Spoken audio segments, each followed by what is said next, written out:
جب آپ کے پاس سب کچھ موجود ہے تو پھر غیر مسلموں کے سامنے جھکنا اور بار بار ان کی منتیں کرنا، بار بار ان کی سماجت، بار بار ان کے آگے گھٹن ٹیک رہے ہیں، کہتے ہیں وہ ناک رگڑوا رہے ہیں، پورے ملک کی ناک رگڑ رہی ہے لیکن صرف اسی پر اٹکے ہوئے ہیں۔ خدا نہ کرے لیکن جیسے ایران کی اقتصادی ناکہ بندی کی گئی تو خمینی صاحب نے اس میں یہ کہا تھا کہ اب امریکہ کو یقین ہو گیا ہے کہ ہم اس کے ماتحت رہنے والے نہیں، اب ہم آزاد ہو گئے۔ انہوں نے ترقی کی ہے، اور ترقی کی ہے، اس وقت وہ ایک پیسے کے مقروض نہیں، IMF کے ساتھ بھی ان کا رابطہ نہیں ہے، کسی سے وہ پیسے نہیں لیتے، سب کچھ ان کے پاس موجود ہے۔ وہاں بھی مہنگائی ہے، وہاں بھی لوگ تنگ ہیں، لیکن آپ تو کہتے ہیں نا انگریز لوگ ہیں، اب سبسڈی کہتے ہیں یا کیا، وہ کہتے ہیں یارانہ، یعنی یارانہ طور پر وہ پیسے دیتے ہیں ہر کسی کو کہ جو ضرورت مند ہے ان کو دیتے ہیں۔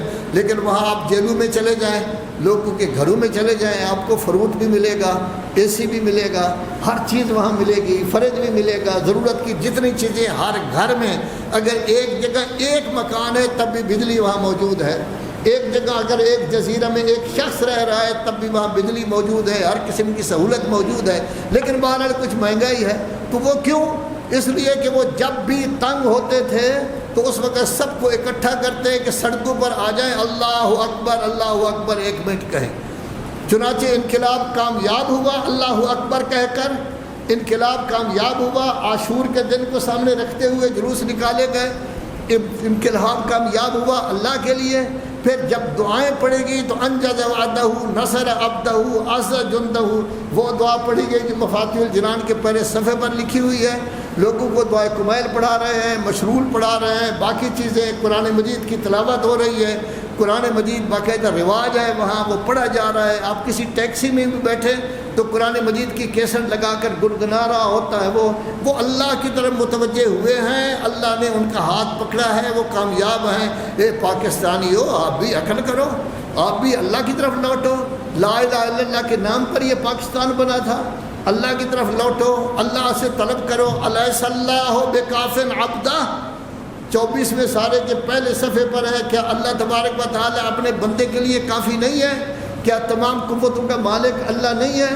اللہ کے سامنے جھکو، اپنی قوم کی طرف رجوع کرو، قوم سے پیسہ لو، ان تمام کے قرضے ادا کرو، اپنے آپ کو آزاد کرو، اس طرح محتاج نہ ہو، پاکستان کی توہین نہ ہو، پاکستان کی بے عزتی نہ ہو، پاکستان کو ناک نہ رگڑوایا جائے، یہ سب کچھ نہ کیا جائے۔ لیکن کاش ایسے لوگ آئیں، چونکہ جو حکمران بھی آتے ہیں وہ IMF کے پابند ہیں، شروع سے لے کر آخر تک یہی کام کیا جاتا ہے۔ ایسے لوگ ہیں جن کا اللہ کے ساتھ رابطہ ہو اور وہ اللہ کے ساتھ رابطہ کر کے اس ملک کو بہتر انداز میں وہ چلا سکتے ہیں۔ لیکن یہ سب کچھ تب ہو سکتا ہے جب ہم یاد رکھیں کہ پاکستان کا مطلب کیا تھا، لا الہ الا اللہ۔ لا الہ الا اللہ کا مطلب کیا ہوتا ہے؟ یا اللہ، ہماری کوئی حرکت، ہمارا چلنا، ہمارا پھرنا، ہمارا کھانا، ہماری تجارت، ہمارا کوئی کام ایسا نہیں ہوگا جو آپ کی نافرمانی ہو۔ اس کا حل کیا ہے؟ اس کا حل مولا کائنات امیر المومنین علی ابن ابی طالب نے، پورا واقعہ بیان نہیں کرنا چاہتا، ٹائم نہیں ہے، کہ ایک آدمی آیا، اس نے سوال کیا، دوسرا آیا، 10-12 آدمی ہے تو سوال کیا، حضرت نے فرمایا استغفار کرو۔ ابن عباس چہیتے شاگرد تھے، رشتہ دار بھی تھے، تو کہنے لگے مولا آپ کے پاس ہر بیماری کا ایک ہی نسخہ ہے؟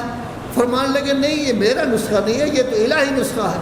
29واں پارہ سورہ نوح میں یہ لکھا ہوا ہے کہ اللہ تبارک و تعالیٰ فرماتا ہے استغفروا ربکم، بارشیں نہیں ہو رہی تو بارشیں ہوں گی، اگر آپ کے بیوادار درخت ہیں، پھل نہیں ہے تو پھل آ جائیں گے، مال کی کمی ہے تو اللہ مال دے دے گا، اولاد کی کمی ہے تو اللہ اولاد دے دے گا، بیٹے نہیں ہیں تو اللہ بیٹا دے دے گا، پانی نہیں ہے آپ کے پاس، زمینیں آپ کی جو ہے پانی کے بغیر ہے تو اللہ نہریں جاری کر دے گا۔ اس کے بعد اللہ کہتا ہے ما لکم لا ترجون الی اللہ وقارا، وقار کے ساتھ کیوں نہیں زندگی بسر کرتے؟